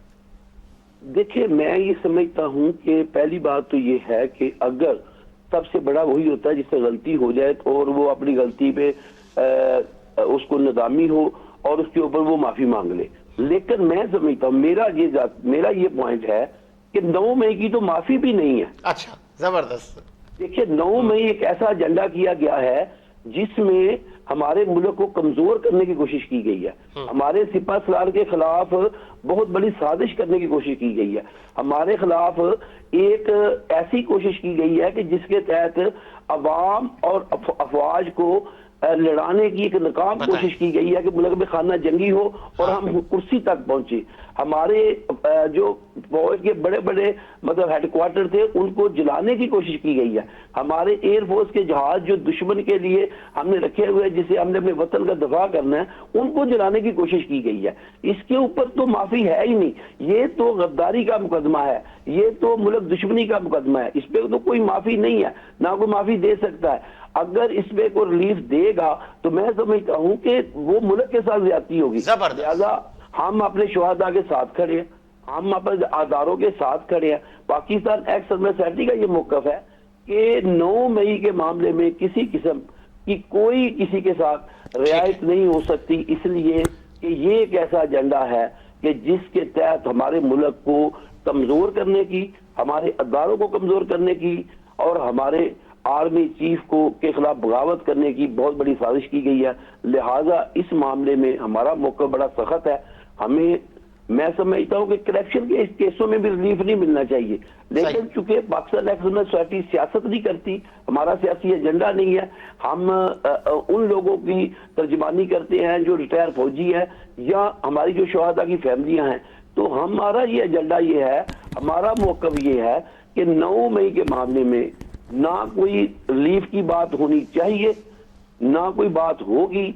9 मई के लिए हम भी खुद मैदान में खड़े हैं और हम चाहते हैं कि ऐसे लोगों को जिन्होंने हमारे वतन के ऊपर मतलब हमला किया है, जिन्होंने हमारे बानी पाकिस्तान के घर के ऊपर को जलाया है, उन्होंने जुल्म की इंतहा की है, उन्होंने हमारे लोगों के साथ ज्यादतियां की हैं, हमारे शोहदा की जो यादगारें थी उनको को ठुड्डे मारे हैं, उनको गिराया है, तो माफी नहीं है बिल्कुल किसी किस्म की, इसमें सिर्फ सजा है। और जब तक सजा नहीं मिलेगी हम इसीलिए किसी और बात केस की बात नहीं करते, हम 9 मई की बार बार क्यों बात करते हैं? हमें कहा जाता है कि भूल जे 9 मई को छोड़ दे, 9 मई को नहीं छोड़ सकते हम, ठीक है ना जी। इसलिए कि अगर खुदा ना खास्ता इनकी साजिश कामयाब हो जाती तो आज हम कहाँ पे खड़े होते। मैं सिर्फ इतना समझता हूँ कि इस वक्त मेरी एक आखिरी बात है आपसे साजिद भाई के खुदा का वास्ता है कि ये लोगों को बताए कि ये जो फील्ड मार्शल हैं सैयद आसम मुनीर साहब, इन्होंने जब मुल्क संभाला था उससे लेके आज तक आपका प्रोग्राम का शार्ट टाइम होता है और कितनी मेहनत की है, कितनी किस कौम के लिए जान मारी है, हर तरफ से माशी तौर पे मुल्क को मजबूत किया, जंग में पाकिस्तान को किया, दुनिया में पाकिस्तान का नाम बनाया, फितनों को मुंह दिया, पासपोर्ट को इज्जत दिलवाई, ठीक है। और उन्होंने फिर सियासी गवर्नमेंटों के साथ मिलके अपने आप को उनका नुमाइंदा समझ के जहां जहां जाना था साथ जाके पाकिस्तान का एक इमेज बेहतरीन बना रहे हैं, पाकिस्तान को एक तरक्की की मंजिल की तरफ लेके जा रहे हैं, हर पाकिस्तानी को इज्जत दिलवा रहे हैं, हर पाकिस्तान को खुशहाल बनाने के लिए दिन रात अपनी तवानाइयां सर्फ कर रहे हैं। ऐसे शख्स जो है वो मुद्दों बाद मिलते हैं, इन ऐसे शख्सों को जानशीन कायदे आज़म कहा जाता है। तो लिहाजा पाकिस्तान एक्सर्साइज सोसाइटी हमेशा ये बात करती है कि 9 मई की कोई माफी नहीं है। अगर 9 मई में माफी दी गई तो हम उसकी भी जरूर मजम्मत करेंगे। बहुत शुक्रिया आपके कीमती वक्त का। अजीज अवान साहब ने अपना कीमती मौक़िफ़ दिया और बजा कहा कि रियासत सियासत पर मुकद्दम होनी चाहिए। रियासत है तो ये सियासत भी होती रहेगी, और अगर रियासत ही नहीं रहेगी तो फिर हम सियासत कहाँ करेंगे। तो तमाम पॉलिटिकल पार्टियों को चाहिए कि वो सियासत करें, लेकिन कम से कम एक कोई पैमाना होना चाहिए, कोई पैरामीटर्स होने चाहिए कि हमने यहाँ तक करनी है। ये नहीं कहना कि जी अगर मुझे इक़्तिदार नहीं मिलता तो फिर सब ख़त्म कर दो, अगर मैं वज़ीर आज़म नहीं बनता तो फिर कोई भी नहीं बनेगा, किस्सा ही ख़त्म कर दो, घर को ही आग लगा दो अगर इस घर में मेरा कोई रूम नहीं है। तो ये इससे इस कैनवस को बड़ा करना होगा कि हर किसी ने आना है, हर किसी ने इलेक्शन लड़ना है, आपको फिर दोबारा बारी आ जाएगी, आपको मुमकिन है फिर आपको चांस दिया जाए। दीगर पॉलिटिकल पार्टियां के रहनुमा नज़रबंद रहे, बीबी साहिबा ने बेनज़ीर साहिबा ने जलावतनी काटी, बहुत सारे मामलात हुए हैं माजी में, तो ये कोई नई बात नहीं थी। लेकिन मुझे याद है कि किसी सियासतदान ने ये नहीं कहा कि मैं नहीं तो फिर कोई नहीं। तो मुझे याद है 9 मई पे एक खातून कह रही थी खान नहीं तो पाकिस्तान नहीं, तो उस वक्त मैंने कहा था पाकिस्तान ता क़यामत बनने के लिए है, हम लोग चले जाएंगे, ये मुल्क इसी तरह कायम और दायम रहेगा। इसकी आज़ादी में बहुत सारे हमारे लोगों का खून शामिल है, हमारे बुजुर्गों की मेहनत शामिल है, हमारे फौजी जवानों की शहादतें शामिल हैं। तो किसी भी शख्सियत को रियासत पर मुकद्दम ना करें खुदारा। ये रियासत जब नहीं रहेगी, उनसे जाके पूछे ना लिबिया वालों से, शाम वालों से कि गुलामी क्या होती है। आपको एक आज़ाद मुल्क मिला हुआ है, इसकी कदर करें, आज़ादी की नेमत को एंजॉय करें। वक्फे का मुझे कहा जा रहा है, एक वक्फा लेते हैं और वक्फे के बाद हाजिर होते हैं।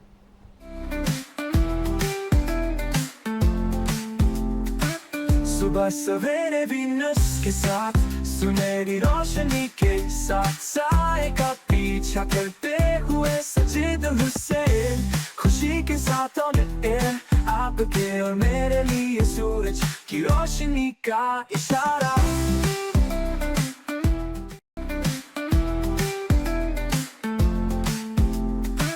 सुबह सवेरे वीनस के साथ सुनहरी रोशनी के साथ साए का पीछा करते हुए सजीद हुसैन, खुशी के साथ ऑन एयर आपके और मेरे लिए सूरज की रोशनी का इशारा। ब्रेक के बाद खुश आमदीद। अब ज़रा पूछ लेते हैं ना सर शौकत जिलानी साहब से। सर अक्सर लोग नहीं बताना पसंद करते, लेकिन चूँकि वो कहते हैं ना मौका वक्त कभी कभी दे देता है, तो फिर हम वो सवाल जो न पूछने वाले वो भी पूछ लेते हैं, क्योंकि आज 14 फ़ेब है। सर आपको मोहब्बत हुई? अब ये कंट्रोवर्शियल क्वेश्चन कर दिया मैंने किसी सवाल किया, उसने कहा एक बार थोड़ी ना। नहीं कुछ लोगों को तो रोज मोहब्बत होती है, ये बात हम असल में सबसे बड़ा पॉइंट ये है कि कैमरा ऑन एयर है, वाइफ भी और घर भी आपको जाना है, तो इसलिए बेहतर यही है कि वैसे तो मोहब्बत तो खैर जरूरी नहीं है कि अच्छा कोई आइडियल समवन। यस वाइफ ही हैं। अच्छा आप क्या बात है, चले जबरदस्त, बहुत अच्छा जवाब। पॉलिटिकल स्टेटमेंट, पॉलिटिकल स्टेटमेंट इन्होंने अभी जो है। कॉल हुई ना इसका उन्होंने बहुत असर लिया है।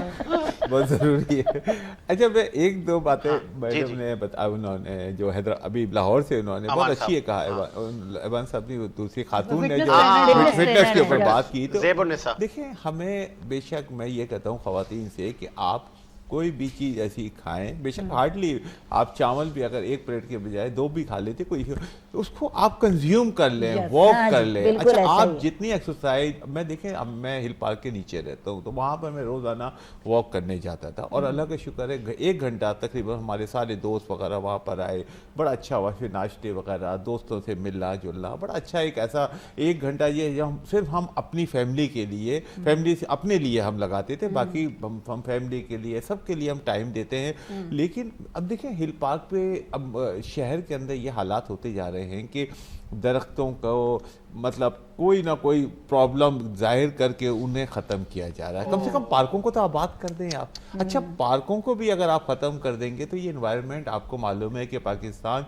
किस रैंकिंग के अंदर आ गया है एटमॉस्फेयर के, हम बड़े कंक्रीट का डेंजर जंगल जोन बनता के जा पार्कों रहा का है। समाज भी डेंजर तो खराब हो रहा है, कंक्रीट का खराब हो जंगल रहा है। बनता जा रहा है। 80% सही कह रही हूँ ना, 90% देखिए, दरख्तें छुरी खत्म होते बजाते जा तो रहे खराब हैं नहीं और है ना, उसका कंक्रीट का इस्तेमाल करें। जंगल हाँ। बनता जा रहा है। बिल्कुल और सही। देखिए ये सेहत के लिए इतना खतरनाक है बहुत ज़्यादा। कि आप देखें हमारे हॉस्पिटल का क्या हाल है कि बढ़ते जा रहे हैं, डे बाई डे इंक्रीज होती जा रही है।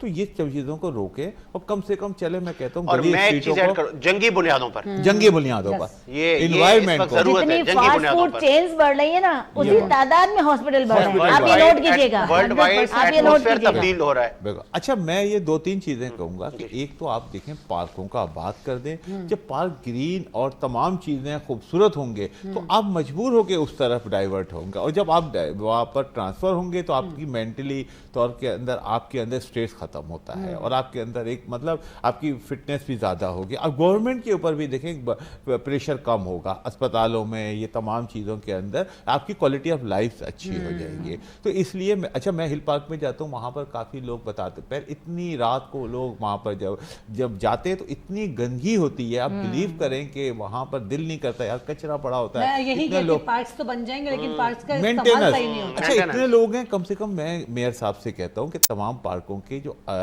स्टाफ है उन पे मॉनिटरिंग करें। हमारे यहाँ पानी के अंदर से अक्सर वहाँ पर जो डक वगैरह है तो उसके अंदर इतनी बदबू आती है, आप यकीन करें वॉक जा कर रहे नहीं होते हैं सकते तो इसलिए ऐसा ही सफाई है। और ग्रीनर और वहाँ पर पानी इसको वो कम से कम घास को मतलब एक अपना लगना पानी चाहिए वगैरह कि दें, जो मेंटेनेंस अमला करें। जिस चीज अच्छा के लिए बना खवातीन है वो हजरात काम वहाँ ही नहीं पर कर रहा। होते। बहुत बड़ी तादाद के अंदर आते थे। तो देखें अगर आप पार्कों को ही मेंटेन नहीं करें, शहर को तो उजड़ रहा है, रोड का हर जगह। अब पार्कों कम से कम एक हमारी आखिरी तफरी एक रह गई है, या मोबाइल या इसके अलावा ये मतलब फिटनेस के लिए हाँ। एक पार्क, वो भी आपने अभी तक वहाँ पर वो अच्छा स्टाफ बिल्कुल आपके साथ अनकोऑपरेट है, वहाँ पर कोई सफाई सुथराई का वो नहीं रखता। तो मैं अब मेयर साहब से तमाम सिंध गवर्नमेंट, अब मैं क्योंकि मैं सिंध की बात कर रहा हूँ यहाँ लेकिन मैं रहते ऐड करूं यहाँ पे एक बात, आपने मेयर साहब से गुजारिश की कि ना आप हमारी पार्क्स पर तवज्जो दें, उनकी मेंटेनेंस पर तवज्जो दें।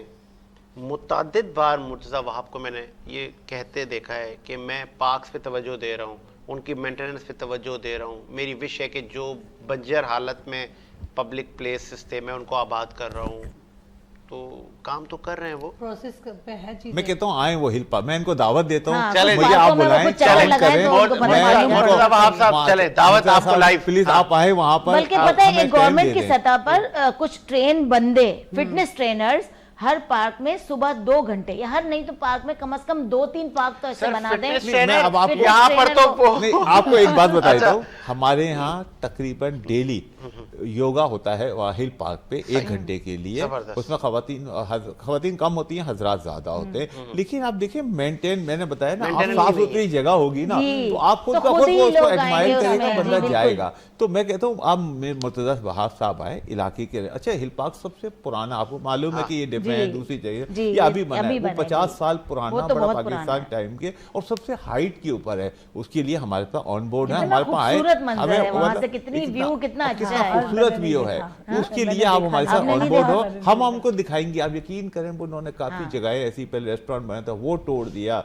बहुत सी चीजें ऐसी कि बिल्कुल आप यकीन करें ऐसा लगता है खंडरात के अंदर हम आ गए पता है हैं। इसका और ग्रीन सबसे बड़ी वजह ये भी है कि क्लब्स बहुत सारे खुल गए हैं, तो चलो, हर वो एक अलग कम्युनिटी है। के हर चीजों के क्लब हैं। देखिए हर अब आदमी वो जो अफोर्ड नहीं लोग- कर सकता नहीं, उस क्लब को है ना वही 5 बात है ना, यहाँ फ्री ऑफ कॉस्ट बड़े लोग तो चले जाते हैं, हाँ, बाकी लेकिन- लोग कहाँ हाँ, जाएं? लेकिन जो नॉर्मल पब्लिक है, बड़े लोग तो अपने अपने क्लब्स में चले जाते हैं, उनके तो वहाँ स्विमिंग पूल भी होते हैं। अच्छा, मैं सिर्फ क्लब चले नहीं जाते हैं, मैंने तो जितने अपार्टमेंट भी देखे हैं, अब तो सब में उनमें जिम भी साथ में है, तो उनमें स्वाना जिम सब साथ होते हैं। वहाँ तो वो तो बड़े एटमॉस्फेयर नहीं लोग से- मिलता, हाँ, वहाँ पर जो हाँ। एटमॉस्फेयर पार्क में मिलेगा ना। हाँ। अब देखिए अब हमारे यहाँ आप देखें बिल्डिंगों के क्या हाल है, हाँ। जो कंपलसरी स्पेस है उसको भी लोग ड्रॉप करके मतलब वॉल टू वॉल इस तरीके से बिल्कुल, बनाई जा रही है। हाँ। तो मैं कहता हूँ फिटनेस के लिए एक जगह तो छोड़ दें एक पार्क, जगह बल्कि तो लोगों छोड़ को तो मैंने सुना था दरमियान के अंदर तो यहाँ तक ये नौबत आई थी कि पार्कों के ऊपर भी कब्जे हो रहे थे, बिल्कुल, पार्कों के ऊपर यही भी है, थोड़ी इसी तरह। कमर्शियल एक्टिविटीज हो रही थी। तो इन चीजों को खत्म किया खत्म जाए। किया जाए। अच्छा, मैं एक चीज और आपकी जी, बात का कि वो काउंसलिंग होनी चाहिए खवातीन के, क्योंकि इसके ऊपर हमने एजुकेशन खवातीन के ऊपर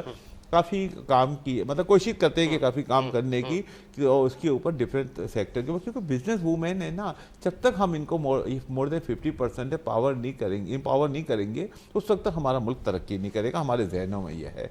तो देखें खवातीन के लिए सबसे ज़रूरी है तालीम के साथ साथ हम फोकस करते हैं अच्छे अच्छे स्कूलों में थे तरबियत का फुकदार है। देखिए आजकल ये जो मैरिज ब्रोक हो रही हैं, बहुत सी चीज़ें ऐसी हो रही है, उसके अंदर तरबियत का पहले क्या थी, वालदेन की तरबियत थी। अच्छा, वालदेन के पास टाइम भी था, अब हमारे पास नहीं है टाइम। अब हमारे पास मोबाइल मोबाइल आ गया है, चेंज करते जाते हैं, स्क्रॉल करते जाते हैं। अब यकीन करें हमारी इंटरेस्ट खत्म नहीं होता और हम लोग बैठे रहते हैं, खाना भी इस तरीके से मोबाइल लिया, वो मोबाइल देखते और बस देखते वो तो अब खाना खाया एहसान जा इस रहा है। तरह अगली नस्ल को जताया जाएगा, माएँ कहेंगी मैंने तुम्हारे लिए 2 सेशन मिस किए थे फेसबुक के। अच्छा मैं 2 मिनट हाँ, ये जबरदस्त। अच्छा मैं 2 मिनट आपको देखिए रील्स भी, मोबाइल मैंने देख रहे हैं, तो स्क्रॉल session कर रहे हैं, miss किए थे नई चीजें आ रही हैं। अब खाने के अंदर ही पता नहीं क्या रखा क्या है, बस खा वो रहे हैं, पेट बिल्कुल भर सही। रहे हैं। अब जो भी आ रहा है, अच्छा यार जो अवेलेबल है, खाना पकाते वक्त भी यार ये चीज आ रहा है, प्रोग्राम आ रहा है, हम देखिए आप एक हर चीज का एक टाइमिंग कर दें, टाइम बना ले। अगर आपने बच्चों की तरबियत नहीं की, देखिए पहले ये होता था कि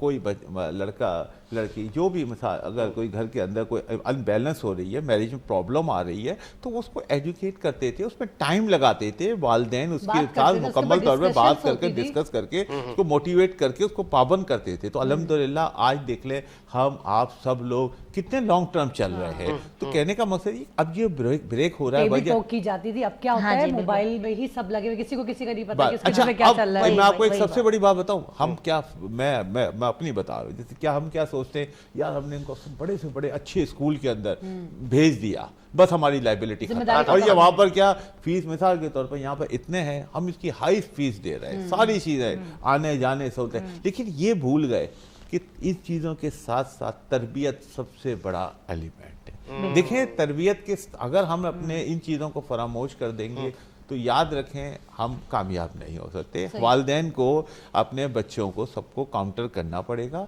और हमने जब अगर फैमिली को कंटिन्यू करना है, बेशक आप देखें जो वालिदैन अपने औलाद के लिए, बच्चों के लिए, अपनी फैमिली के लिए कर सकते हैं, वो कोई और आके आपके वो कोई और आप नहीं ये कर सकता। देखिए बहुत सिर्फ खूबसूरत बात। एजुकेशन के हवाले से अगर मैं एक जी, ब्रेक का मुझे जी, कहा जा रहा है जी, बीबी, एक वक्फा लेते हैं जी, वक्फे के बाद हाजिर होते हैं।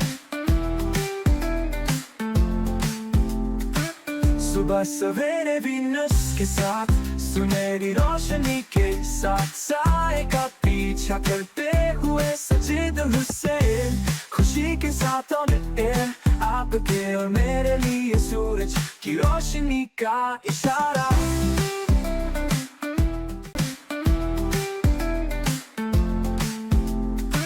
सुबह सवेरे वीनस के साथ, सुनहरी रोशनी के साथ, साए का पीछा करते हुए सजीद हुसैन, खुशी के साथ ऑन एयर, आपके और मेरे लिए सूरज की रोशनी का इशारा। ब्रेक के बाद खुशामदीद। और चूँकि आखिरी सेगमेंट है हमारा, हाजरा जुबैर को हम उनकी बात सिल्वर complete जुबली करते पर, है ना, सिल्वर जुबली पर हाँ जी, मैं आपकी- 25 साल बहुत की हुई हूँ। मुबारक। मैं 25 साल की आपकी हुई जो हूँ। एनिवर्सरी है, मैरिज एनिवर्सरी, आपके लिए best wishes. Thank you so इसी much, तरह बहुत हंसते शुक्रिया। मुस्कुराते जिंदगी गुजार दी इन्होंने, 25 साल हो गए, और माशाल्लाह। आप लोग नए कपल्स इनसे सीखें और उनको मशवरा भी दें, कुछ टिप्स मैसेज भी देना दें। चाहेंगी, ऐसा क्या रहा इस 25 साल में जो इस शादी को कामयाब बनाए, जिस चीज ने, जी, वो मुझे बिल्कुल। बताएं। 2 चीजें बहुत इंपॉर्टेंट हैं। ठीक है। देखिए लव भी होता है, जिम्मेदारी भी होती है, सब पूरा कर रहे होते हैं, सब चीजें सब तरीके से चल रही होती हैं, बट रिस्पेक्ट, क्या बात है। रिस्पेक्ट मेन की है, चाहे वो किसी भी रिश्ते की हो, रिस्पेक्ट मेन की है। और सबसे बड़ी बात, दिल से किया जाए, कोई भी काम करें दिल से करें, अल्लाह बरकत खुद ही डाल देता है। क्या जबरदस्त, बात है, बेहतरीन, खूबसूरत बात की आपने। शौकत जिलानी साहब, क्या मैसेज देंगे आप? देखिए, सबसे बड़ी बात है कि गाड़ी के कहते हैं ना, दो पहिए होते हैं, तो हमें चाहिए कि दोनों की रिस्पेक्ट करते हुए प्रैक्टिकली तौर पर भी है ना, हम एक दूसरे के साथ मोहब्बत वाला बर्ताव और अपनाइत होनी चाहिए, रिस्पेक्ट होनी चाहिए। Respect most important, mandatory. बिल्कुल, किसी भी रिश्ते को आपने लॉन्ग टर्म बैलेंस होना चाहिए। एक भी आगे होगा पीछे होगा तो वो स्पीड नहीं आ सकेगी, तो दोनों को इक्वल राइट होने चाहिए। अच्छा, मैं सबसे बड़ी बात एक और थोड़ी सी ऐड करूंगा कि हमें सबसे पहले पाकिस्तान के साथ और उसकी इकोनॉमिक जुड़ी हुई है, ऐसा है जैसे कंपलसरी, अगर उसको आपने एक बड़ी बेहतरीन बात की, जो मैं अभी अब रिपीट करता हूँ आपका सेंटेंस। जिस तरह फील्ड मार्शल आसिम मुनीर साहब ने लोहा मनवाया और दुश्मन पर कयामत बर्पा कर दी, इसी तरह ये जो more than 5 time more than Pakistan से ज्यादा स्ट्रॉन्गेस्ट का, इसी तरह ये जो इकोनॉमी के एक्सपर्ट हैं, इंडस्ट्रियलिस्ट, बिजनेसमैन, उनको मौका दे, वो इसी तरह इकोनॉमी में लोहा मनवाएंगे। एक दफा आप उन बजट उनके कहने से कर ग्राउंड के ऊपर काम करने दें, इंशाल्लाह देखें पाकिस्तान आपको पूरी दुनिया के अंदर एक नुमाया मकाम हासिल करेगा। और आप देखिएगा कि जो पाकिस्तान का कायदे आज़म साहब, कायदे आज़म हमारे फाउंडर ऑफ पाकिस्तान, बानी पाकिस्तान ने जो ख्वाब देखा था, इंशाल्लाह उस मकाम तक पहुंचाएंगे। क्योंकि हमारा काम, क्योंकि हमने जीना मरना सब कुछ इसी मुल्क के अंदर है। इंशाल्लाह इकोनॉमिक को हम पूरी कोशिश करेंगे कि इंशाल्लाह आगे बढ़ाएं। चले, बहुत शुक्रिया। आप साजिद सर की बर्थडे है, चले, तो हम बहुत शुक्रिया, बहुत शुक्रिया, बहुत बहुत थैंक यू, बहुत शुक्रिया आपका हाजरा, बहुत शुक्रिया। आप केक भी लाई, साहब आपका भी बहुत शुक्रिया।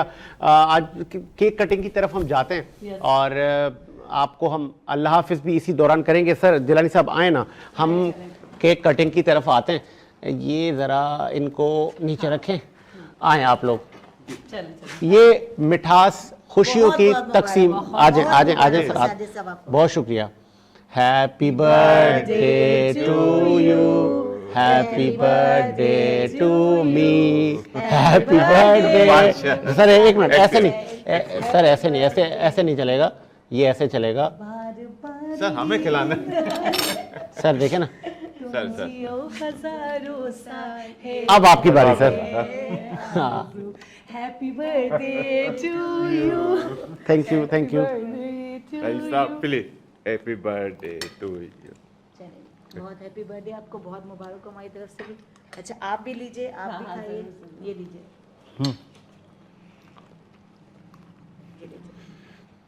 आपको बहुत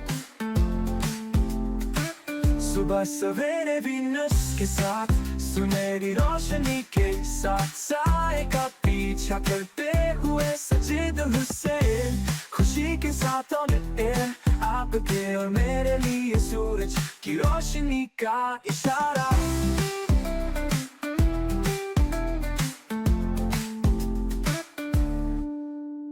दरख्तों में परिंदे गुनगुनाते हैं, नर्म ठंडी और पूरा सुकून हवा का झोंका, चाय का एक कप, इतनी छोटी मुस्कुराहट छुपाने के लिए।